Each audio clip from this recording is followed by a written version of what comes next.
precious. I thought I'd better start with that, you know, I mean... That man knows how to do an intro. So we're gonna begin with the question, and are you ready? Oh yeah. Okay, so, who has a question? Okay, so we're gonna give you the microphones, and we're gonna start with Green. Green, could you stand up, please, and ask your question to Andy? Hi, Andy, nice to meet you. I'm going to ask a question that my brother wants to ask you. He's ill, so he couldn't be here today. Okay. He loves to do voices like you, and he wonders if you do voices like Gollum, if your throat hurts, or do you do special things beforehand, or to train that, or...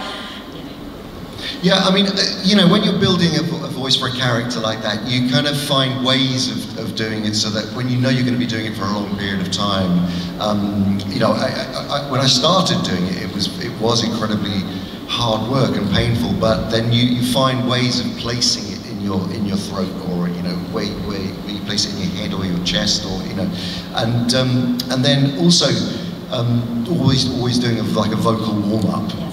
Is really helpful, and kind of going up and down the registers. Like a singer, like... Yeah, Okay. all sorts of things, you know, crazy kind of thing, crazy sounds, and hitting your chest and banging your head and kind of blah, blah, blah, blah, you know, all of that kind of stuff. So yeah, and then always lubricating. That's the other important thing. Yeah, a lot of Gollum juice. Yeah.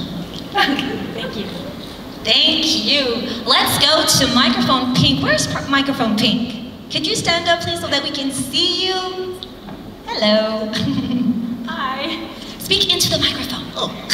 Hi. So first off, I just want to say really quickly, thank you again for making my birthday so amazing. Oh, happy birthday. Thank you. And my daughter here would like to know if you have any pets.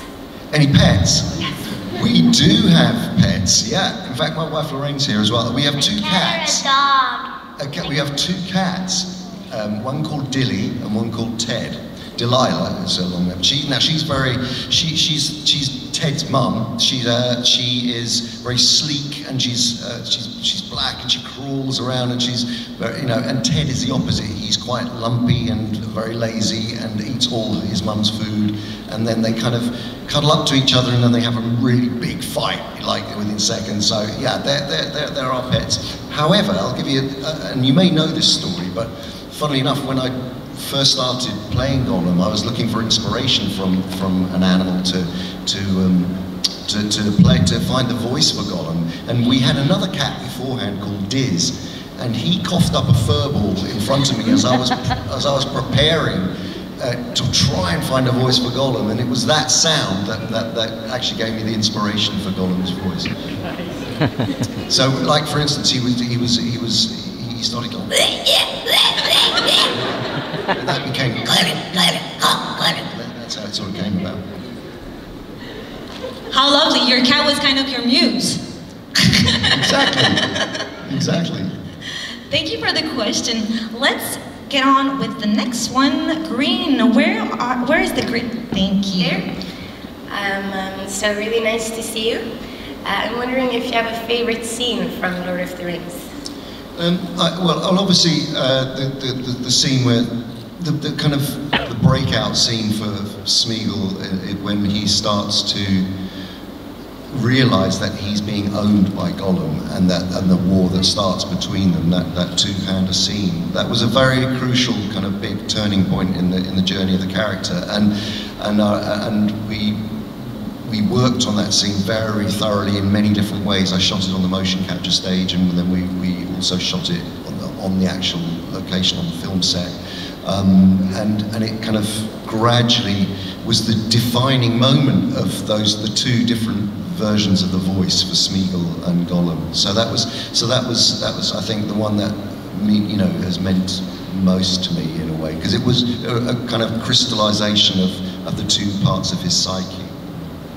Thank you. Okay, so let's go to microphone Pink. Just saying, you can ask 2 questions if you have the microphone in your hands. Don't hesitate, okay? Pink microphone is over there. I'm matching. Hi.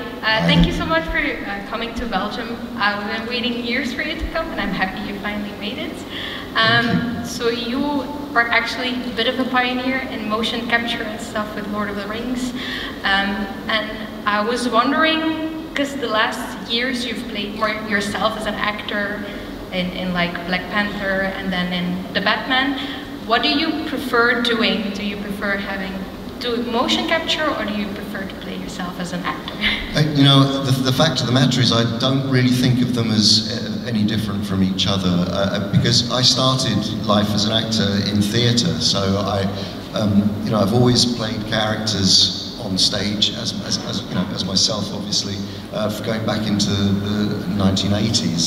So acting for me is always really the great thing about performance capture is it allows you, it's like a skin, it is a costume, it's a digital costume in a way, or a digital makeup that allows you to then play all of these different things. And that's why, for me, it was such a significant kind of epiphany in a way of acting, because it enables you to become absolutely anything, regardless of how tall you are, short you are. You know, it stops typecasting in a way, and that's in many ways it's a sort of 21st century actor's dream tool, because it enables you to play all of these different things. So I don't really have a preference. I love, for instance, playing Caesar and stepping into the mindset of that character.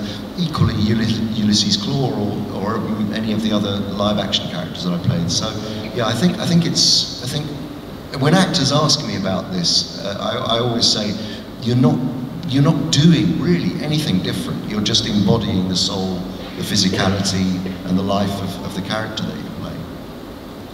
Thank you. And I have one more question. So what would you say is one of the biggest accomplishments that happened in a few years with motion capture? Because I know you've been doing it behind this camera a lot as well. Sure. I mean, really, in the last 2 decades, it has completely transformed from being just motion capture, which is the capturing of physicality, to entire performance capture, and going from just being in a sort of studio setting or a small space to being able to shoot on location. Those are the 2 big journeys really that it's taken, and obviously the evolution of facial capture, as we know from you know, on everyone's devices, there's a simplified version when you look at filters for Snapchat or whatever. You know, we realise actually how far it's come, because you can actually use and see very quickly how facial capture works, and to a very high degree. I mean, it's entering into, obviously, in the future, it's entering into a world where you can completely recreate, say, characters from history. You can, obviously, it can be used for the wrong reasons, obviously with deep fake, and it has negative implications and possibilities, because actually here's a tool that can place anyone and implicate them in something dangerous or wrong, or to send a fake news message out. So it has got kind of complicated sort of implications for the future, but as an artistic form, it opens up the possibilities for instance, being able to bring actors' performances, even if after they have passed, you can create characters and bring them back to life in a way, and honour the performances of actors that have been around before. So it has got a big journey for sure, and I think it'll only go on. And the next big thing, I think, will be how we receive stories using performance capture, avatars, and AR and VR, because I think there is a world where we're going to be having collective experiences, not just on 2D screens, but in 3D environments, and I think performance capture will play a huge part in that. Thank you. Thank you. You were talking about motion capture, and I just have a question for you. We know it all. You played Caesar and King Kong, both monkeys. What were the challenges? Because they're both very human, but both different at the same time. Were there challenges playing both monkeys?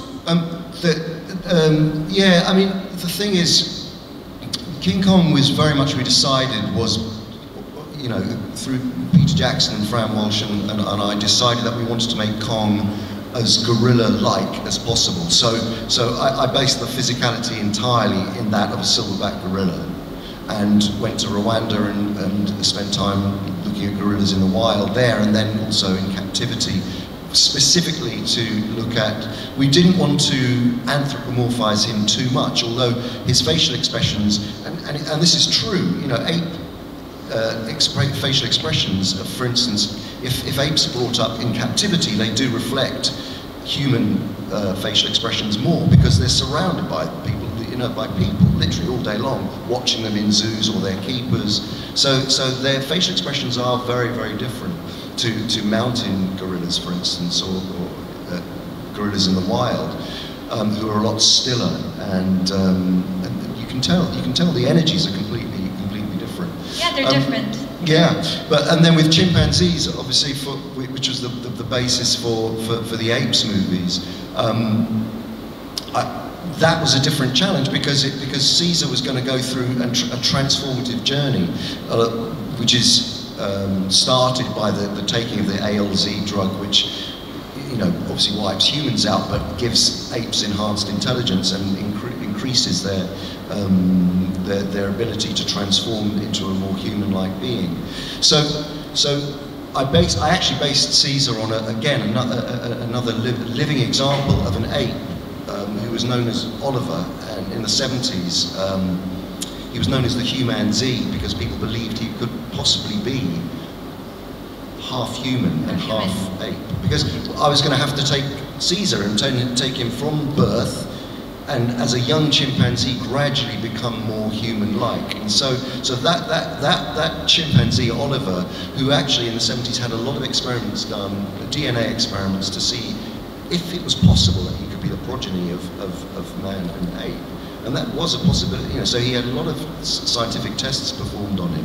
But he acted like a human being. He would sit in a chair like this. You know?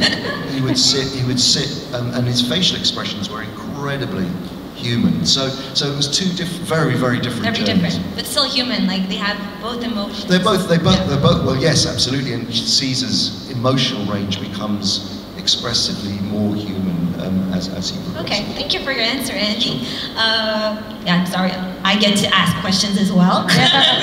So let's continue with the green microphone or pink one. Which one was it? Okay, the green one. Can you stand up, please? Tu peux te lever, s'il te plaît? Merci. Thank you.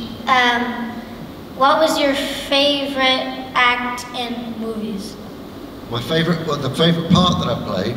That's a really difficult one. I mean, obviously Gollum was a huge part of my journey as an actor, but I really loved playing Caesar because you don't ever get the chance as an actor to, when you think about it, to play a character all the way through from being born to the moment that they pass. So to live the entire life of a character over 3 movies, their entire life, was a real challenge, and I loved every step of the way. Another question: why did Smeagol eat Frodo's finger off? He was really hungry. I think so. Really hungry. Yeah. Well, why do you think? Because he wanted the ring. Yeah, he really needed that ring.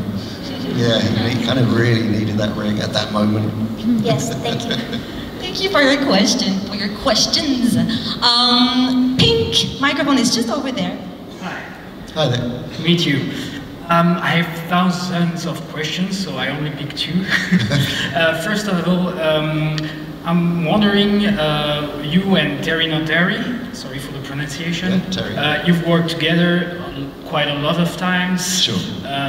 You are also both King Kong in 2 different universes. Are you friends or kind of fighting for which one is going to be the next ape on screen?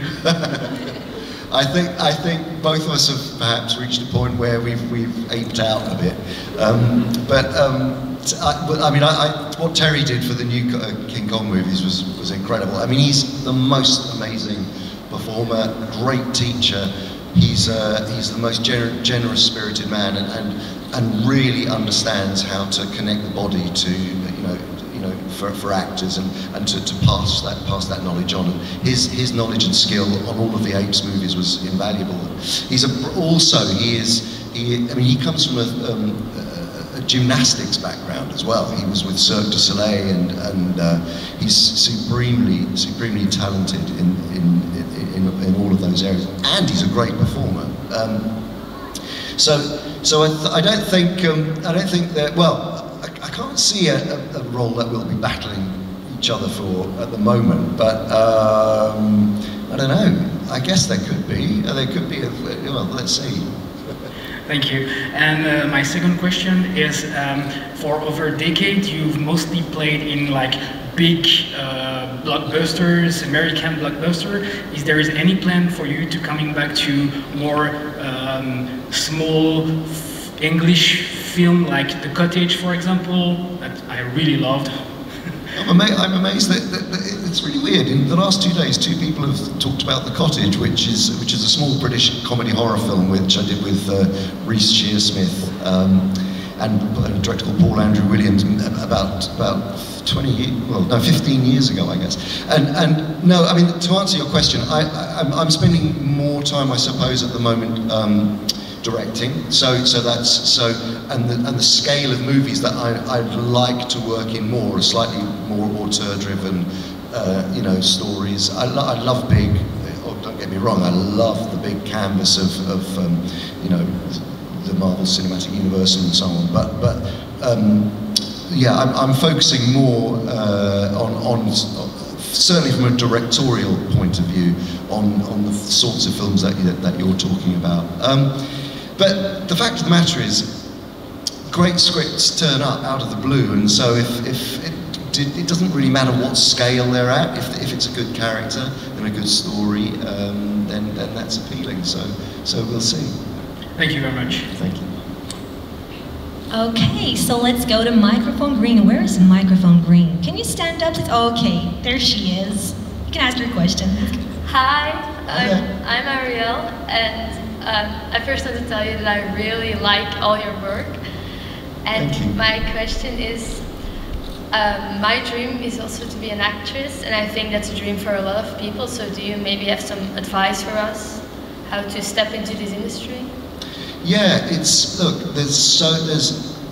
an incredible amount of talent, around, and I think you will know yourself. You'll know lots of people who are very talented. And I think the thing that really sort of that you have to have as an actor is two things actually. One, you have to have purpose. You have to know why you want to become an actor. What is the reason? Is it to be famous? Because that's not really a good reason to become an actor. The best reason to become an actor is because you want to tell a story. So, along with that, I always say to people when they ask me this, always have a project. Always be thinking about a character. Always be, there are the opportunities now with iPhones to make short films, to get stories out there, stories that mean something to you, or characters that you want to work on, that you want to share. Because really it's the essence of what we do as actors is not, you don't set out to be famous, and I think that's possibly what a lot of people think it's about, but it's not at all about being famous. It's about being passionate about storytelling. It's about being passionate about connecting with an audience and changing their perception of the world. It's a grand statement, but it's true. You set out because the power of drama is about shifting people's perceptions or biases, or you have an opportunity and a responsibility as a storyteller to try and really reach an audience and emotionally and mentally and psychologically, so that they can leave the cinema or leave their television and think, wow, I've never thought that about life before. I've never considered that. And that is certainly what has always driven me as an actor. So I would that's my advice, I think, to really understand the nature of why you want to be an actor. Okay, thank you so much. Thank you for your response, Andy. I really like that one. I was really passionate about what you were saying. So let's switch to pink microphone. Where is pink microphone? Yeah, over there, to the right, Andy.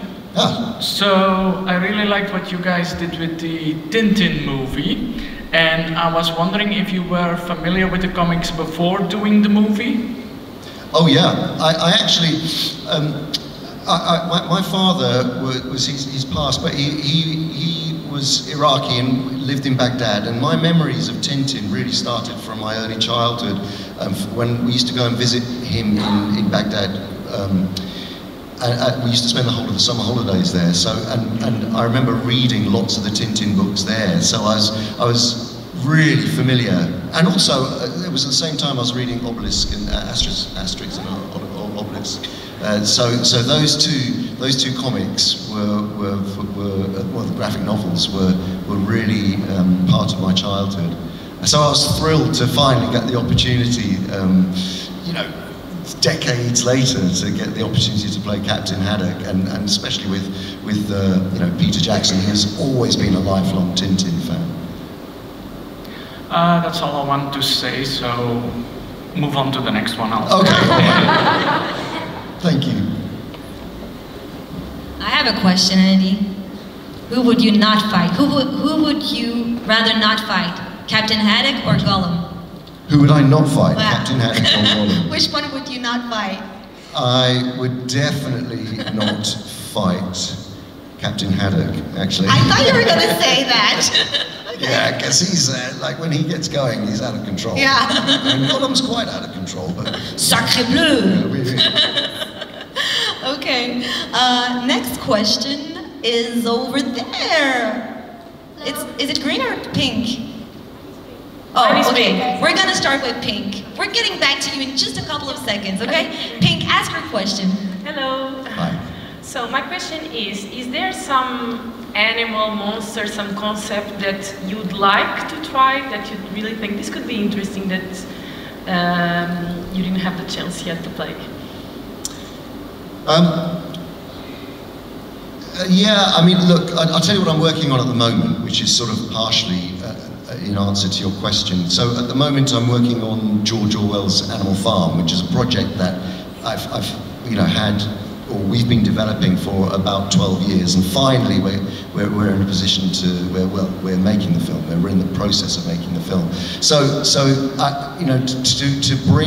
to bring those characters, I'm not sure how many, actually out of interest, how many people know the book Animal Farm? Oh yeah, that's good.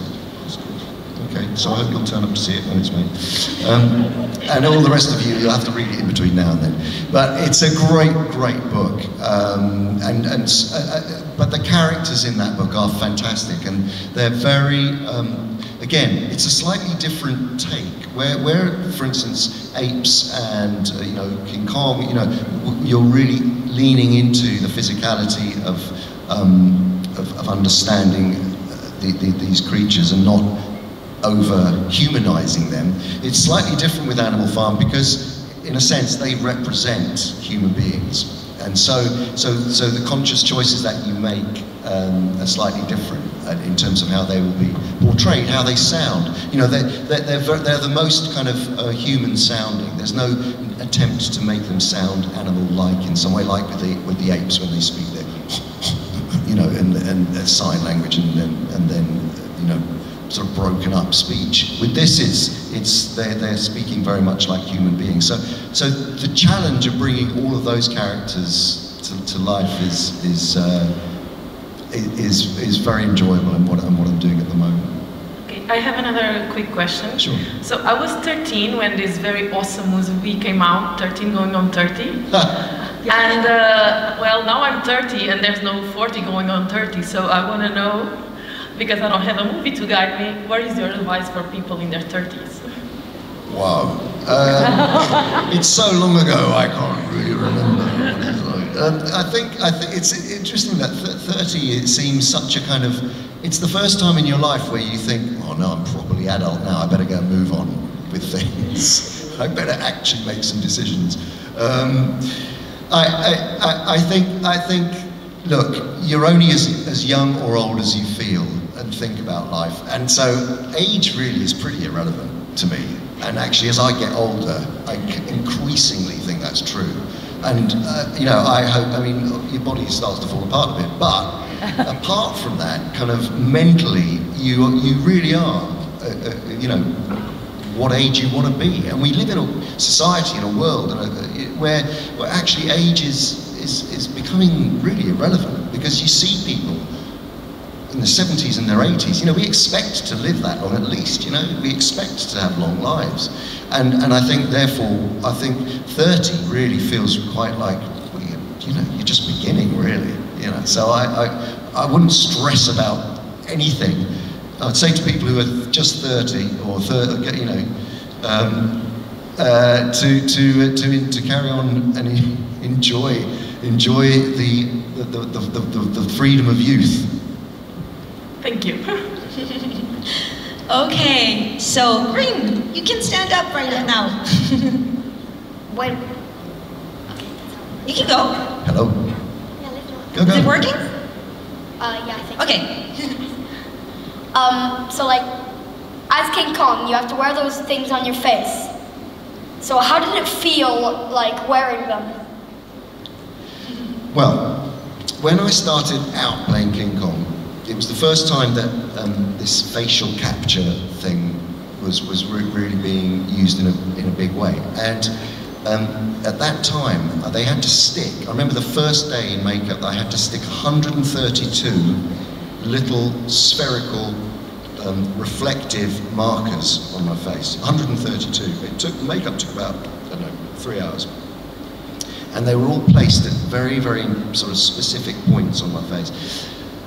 And then at the end of the day, when they came to take them off, and I'd filmed a kind of one big scene, and at that time it wasn't like we have now, where you have one head-mounted camera, and you can just paint a couple of dots on.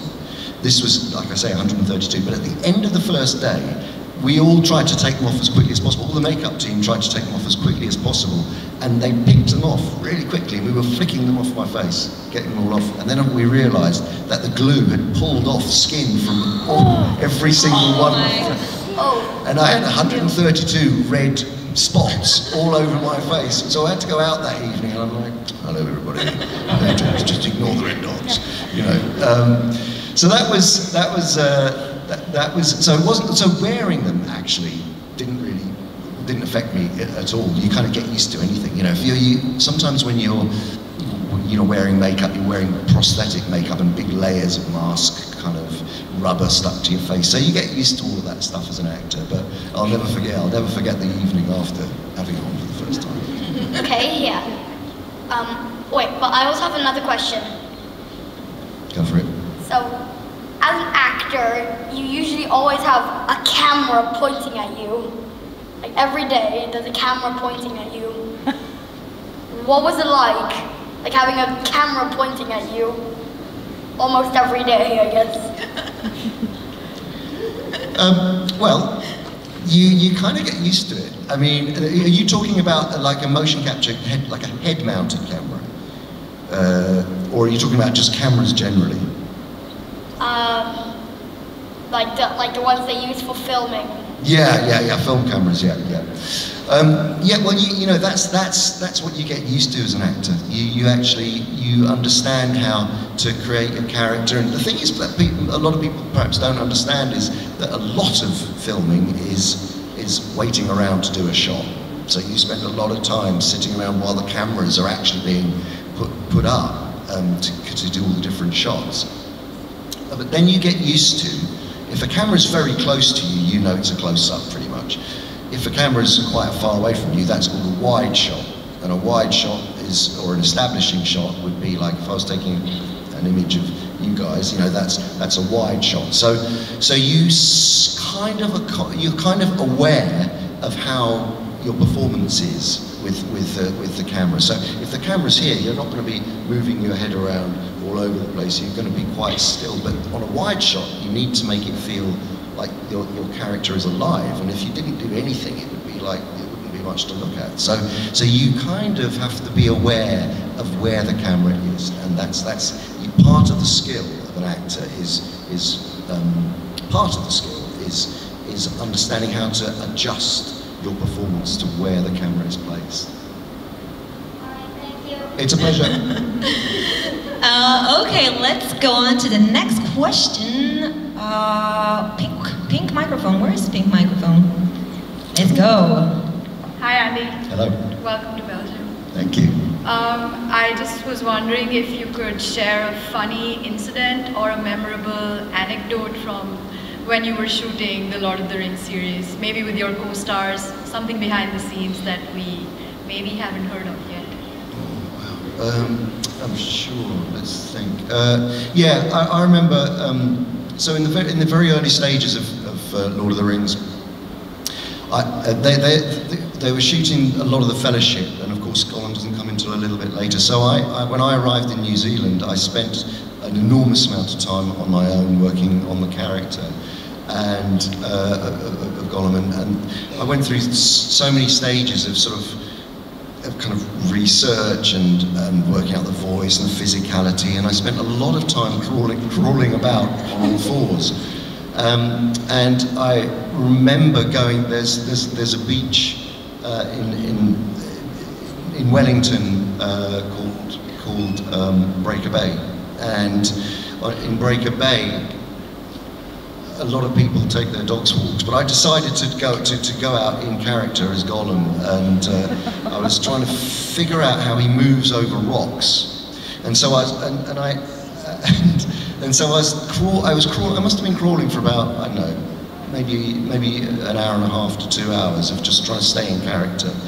And then as I was kind of going up the beach, this person was coming absolutely the other way with their dog, walking their dog along the beach, and they literally passed me and sort of and I just thought I either stop, tell them what I'm doing, stay in character, or just run, you know. And in the end, I thought I'm just going to have to stay in character, and so I just carried on and just hoped they wouldn't come up to me and ask me what I was doing. I would have paid to see that. Yeah. Thank you so much. That's all from me. Thank you. So let's go to green microphone. Where is green microphone? Okay, over there. Andy on the left. Hello. There. Yeah. Oh, hi. Yeah. I'm Sven. I'd like to know, was it easy to get back into character for The Hobbit after not playing Gollum for a few years? I think it's probably fair to say that Gollum has never ever left me from the first time round. You know, although it was a decade later, it was remarkably easy to slip back into that character. I mean, also, you know, don't forget that the making of the trilogy, the original Lord of the Rings trilogy, took place over many years. You know, so it wasn't, and actually for me, probably longer than the other actors finally, because I had to keep going back to do more capture.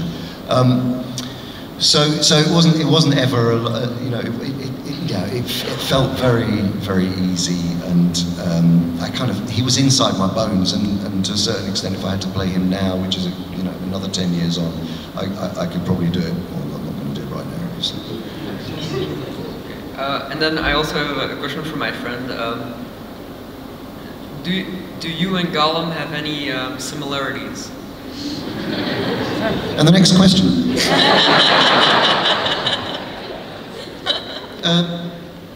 I don't know. Yes, you do. No, I really have no idea. You do know exactly what he's talking about. No, I really don't.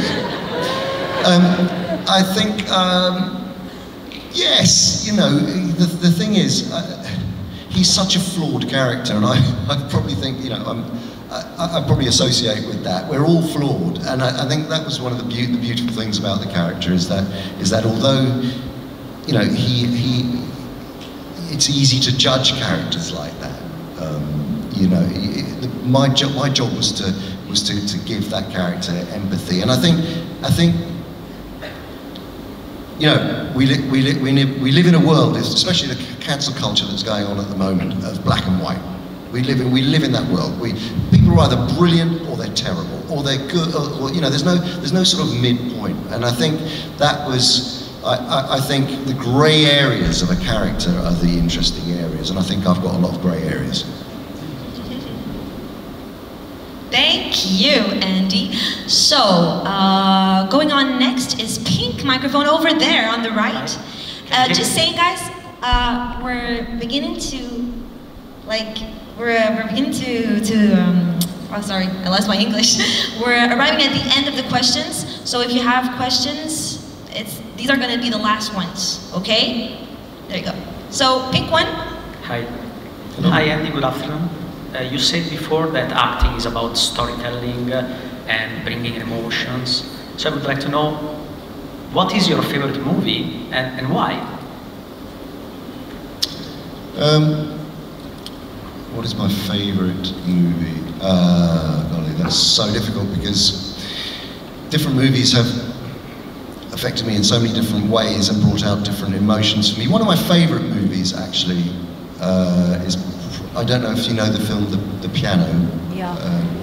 And really, the performance by Holly Hunter in that, yeah. I was trying to think of which. We were talking about our top 5 favourite actors actually last night, and I think her performance in The Piano is an extraordinary performance and was incredibly moving, and that story affected me and very deeply, and also I know Lorraine, my wife as well. We share the passion for that story. It's such a beautifully crafted film, and every time I watch it, you marvel at the combination of the actors' performances and the skill in the storytelling.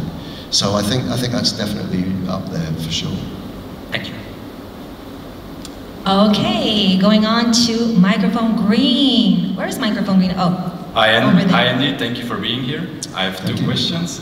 I'm not sure if you can answer them truthfully, but I will ask anyway. If you could change anything to the Lord of the Rings, what would it be? And secondly, do you have an opinion on the new series Rings of Power? Okay.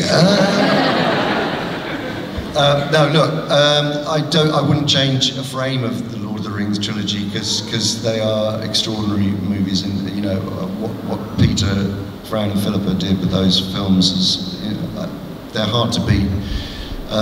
They are so complete and kind of, again, this incredible marriage of almost historical accuracy, not that Middle-earth exists, but an authenticity and emotional truthfulness and great spectacle. And just that, I think is, you know, I wouldn't change a thing. I have not seen enough of the first series, although what I saw of the Rings of Power, I think it's an extraordinary thing to do, to go back and tell the Second Age, and also to really explore I think it's a really bold idea to do what they're doing. So I've seen, I mean, it looks beautiful. It looks really cinematic and extraordinary, and I think the work that's gone on, I know some of the people who have worked on it. You know, I'm looking forward to seeing how it's going to develop. So I'm excited about that. Thank you. Thank you, guys. I'm so sorry, but we're gonna have to wrap this up. I have one last question for Andy. It's a quick response one. Who, because you played Alfred, who is your favorite Batman? Rob Pattinson. And Robert Pattinson won't be watching. Rob Pattinson, hands I was gonna say down. Robert Pattinson won't be seeing this, so you can't answer any other thing than Robert Pattinson. No, look, I've loved lots of iterations of Batman. I thought Christian Bale's Batman was amazing, and he's such a great actor. I love Michael Keaton's Batman. I find it really hard to judge, but I have to say, I do really love what Rob did, because I think what he did was to find that vulnerability in the character, and then the strength and the power of himself as Batman. I thought that the journey that he takes is extraordinary, and it was really wonderful to watch that at close hand and to be part of that. Okay. I won't be saying to Robert Pattinson that he's not your favorite Batman then. I'm kidding. Thank you guys, it's a wrap. Keep it